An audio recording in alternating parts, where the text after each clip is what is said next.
ప్రస్తుతం మీకు స్వీట్ రాగి మాల్ట్ ఎలా తయారు చేయాలో చిన్నగా చూపిస్తాను. రాగి జావా అనేది జనరల్గా అందరికీ తెలిసిన విషయమే, కానీ పిల్లలు జనరల్గా ఇష్టపడరు కాబట్టి దీన్ని స్వీట్గా ఎలా చేయాలి.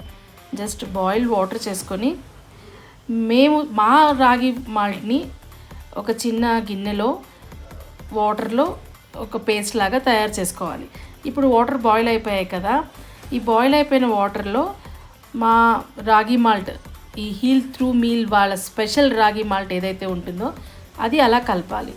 అప్పుడు అది జావగా ఫామ్ అవుతుంది. ఈ జావలో మీకు ఇష్టమైతే, మీ పిల్లలకి ఎక్కువ ఇష్టమైతే జీడిపప్పు అవన్నీ యాడ్ చేసుకుని వాళ్ళకి సూప్ లాగా పెట్టచ్చు. ఈ రాగి మాల్ట్ అనేది పాలు యాడ్ చేసుకొని పిల్లలకి ఇవ్వచ్చు. లేదు పాలు అవాయిడ్ చేసే, ఇప్పుడు చాలామంది పాలు అవాయిడ్ చేస్తున్నారు. సో పాలు అవాయిడ్ చేయాలి అనుకుంటే మీరు అవాయిడ్ చేయొచ్చు. నేను బెల్లం వేసుకుంటున్నాను, మీరు బెల్లమైనా వేసుకోవచ్చు, షుగర్ అయినా వేసుకోవచ్చు. ఎలా ఈ రెండు ఫ్లేవర్స్, లేదు ఇవి రెండు వద్దు మా పిల్లడికి దగ్గొస్తుంది అంటే మిరియాల పొడి వేసి అలాగే పల్సగా రాగి జావ కూడా ఇచ్చేయచ్చు. ఇది మా రాగి ఫ్లేవర్స్లో ఒక ఫ్లేవర్ది రెసిపీ. ఇంకా హాట్ ఫ్లేవర్ కూడా మా దగ్గర ఉంది, దాని రెసిపీస్ కూడా నెమ్మదిగా మీకు చెప్పడానికి ట్రై చేస్తూ ఉంటాను. ఎంజాయ్ అవర్ రాగి malt, it's very healthy.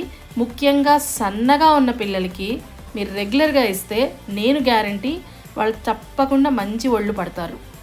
Digestive system పెరుగుతుంది, ఒంట్లో వేడి తగ్గుతుంది, మజిల్ స్ట్రెంత్ తప్పకుండా పెరుగుతుంది. హెమోగ్లోబిన్ లెవెల్స్ అయితే నేను చెప్పక్కర్లేదు.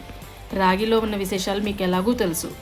Just enjoy the special recipe of heal through meal.